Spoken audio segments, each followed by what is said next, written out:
Bienvenue dans cet autre tunnel de RER. Je vais me diriger vers la gare d'aéroport Charles de Gaulle 1. Je préfère marcher le plus possible à contresens. On ne sait jamais qu'un train arrive. Je préfère qu'il m'arrive par devant, si ça devait arriver. Je remarque qu'il y a des endroits où le tunnel est en forme droite et parfois il est voûté. Et à mon avis, les parties voûtées correspondent à l'endroit où le tunnel passe sous les pistes des avions. Il y a des avions qui pèsent 100 tonnes, alors c'est peut-être pour des questions de solidité.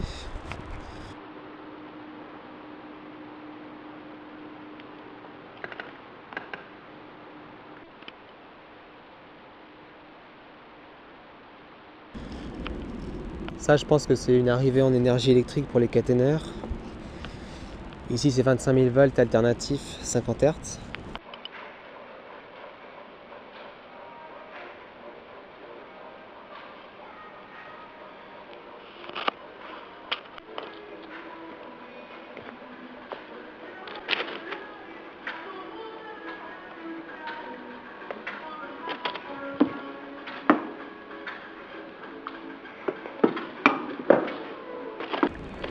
Là, on est au plus près des MI 79.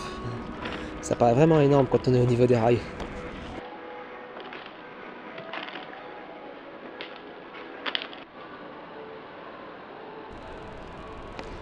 Il y a certaines parties des trains qui sont encore chaudes.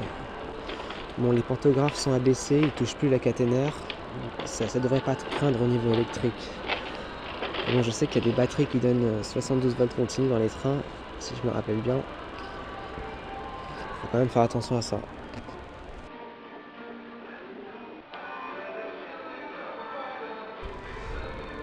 Donc là, je suis arrivé à l'est de la gare d'aéroport Charles de Gaulle 1. Je vais pouvoir me diriger vers la deuxième gare.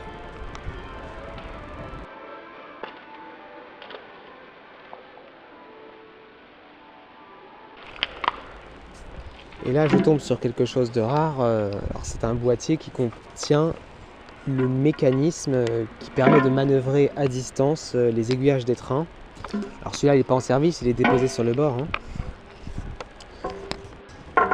Dedans, il y a des engrenages droits, des roues coniques à 90 degrés.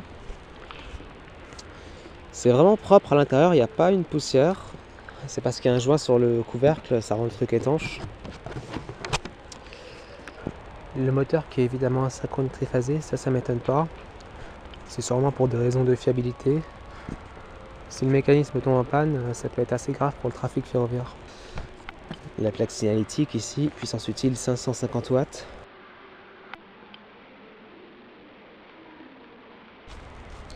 Le changement de direction d'un aiguillage manœuvré par ce genre de mécanisme prend moins de 2 secondes.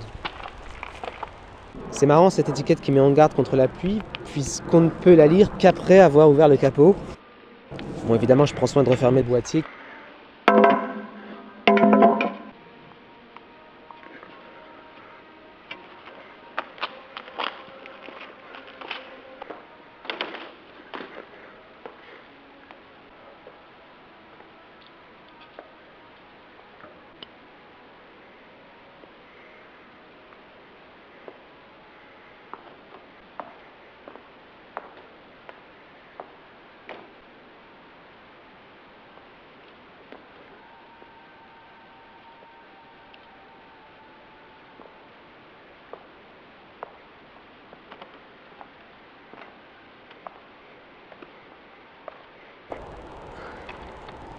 Une pédale.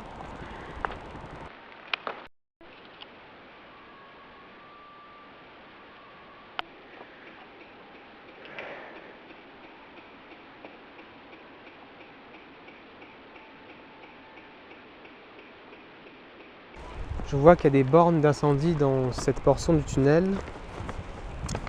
Il n'y en avait pas dans la portion précédente, ni dans le tunnel de Sevran. C'est peut-être une nouvelle norme de sécurité, puisque cette portion-là est beaucoup plus récente que la portion précédente et que le tunnel de Sevran. Et là, je suis arrivé à Charles de Gaulle 2 TGV.